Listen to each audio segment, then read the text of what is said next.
Hello student, आज हम rural sociology and educational psychology विषय के अंतर्गत एक विशेष टॉपिक पर चर्चा करेंगे और इस टॉपिक का नाम है ग्रामीण समाजशास्त्र की परिभाषाएं।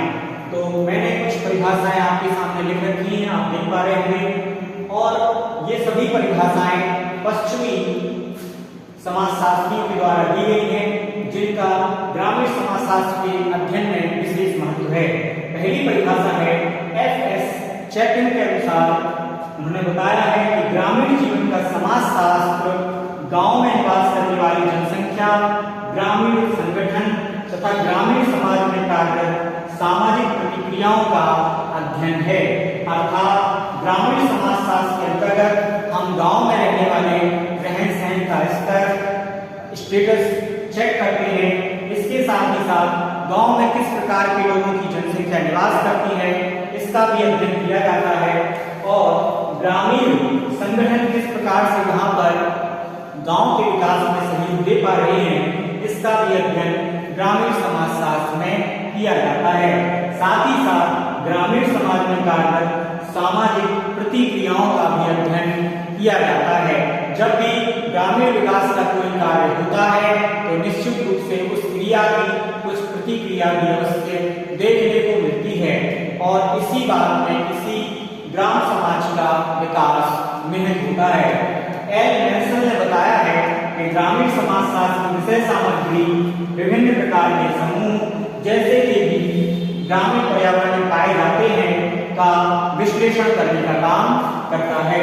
अर्थात ग्रामीण समाजशास्त्र में जो भी अध्ययन की विषय सामग्री है उसके अंतर्गत ग्राम समाज के विभिन्न प्रकार के निवास करने वाले समूहों का अध्ययन शामिल होता है, और वो किस तरह के ग्रामीण परिवेश में निवास करते हैं इसका भी अध्ययन और विश्लेषण का कार्य किया जाता है। सैंडरसन ने बताया है कि ग्रामीण समाजशास्त्र ग्रामीण पर्यावरण में पाए जाने वाले जीवन का समाजशास्त्र है। सैंडरसन की परिभाषा एकदम सटीक महसूस होती है, जो कि बताती है कि ग्राम समाज किस प्रकार से ग्रामीण पर्यावरण में रहता है, इसका ही अध्ययन वास्तव में ग्रामीण समाजशास्त्र के अंतर्गत किया जाता है। बर्ट्रैंड के उन्होंने बताया है कि ग्रामीण समाजशास्त्र को विस्तृत रूप में ग्रामीण पर्यावरण में मानव संबंधों के अध्ययन के रूप में परिभाषित किया जा सकता है। पहली बात उन्होंने बताई है कि ग्राम समाज जो है वो एक विशेष परिवेश में रहता है जिसका नाम ग्रामीण पर्यावरण है।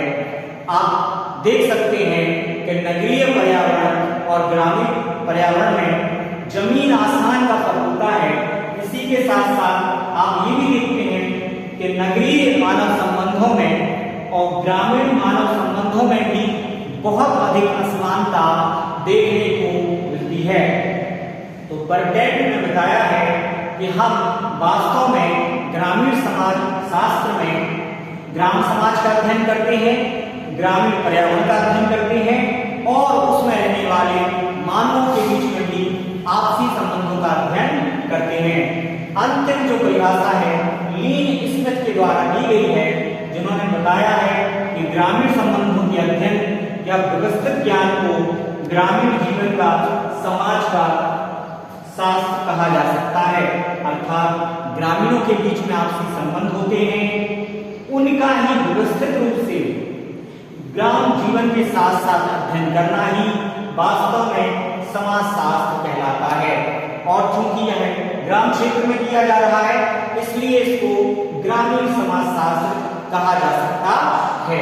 इसके साथ ही मैं आपको ये भी बताना चाहूंगा कि ग्रामीण समाजशास्त्र में इन पांचों परिभाषाओं को जब हम देखते हैं तो एक निश्चित परिभाषा निकल कर आती है कि सबसे पहले तो ग्राम्य जीवन किस प्रकार का है उसका अध्ययन किया जाता है। दूसरा, ग्राम के स्तर में पर्यावरण का स्तर कैसा है इसका अध्ययन किया जाता है। गांव में रहने वाले लोगों के आपसी संबंधों का अध्ययन किया जाता है, और इनका आपस में एक दूसरे से क्या कोरिलेशन है, ये एक दूसरे को किस प्रकार से प्रभावित करते हैं, इसका भी अध्ययन ग्रामीण समाजशास्त्र के अध्ययन के विषय के रूप में किया जाता है। आज के लिए धन्यवाद।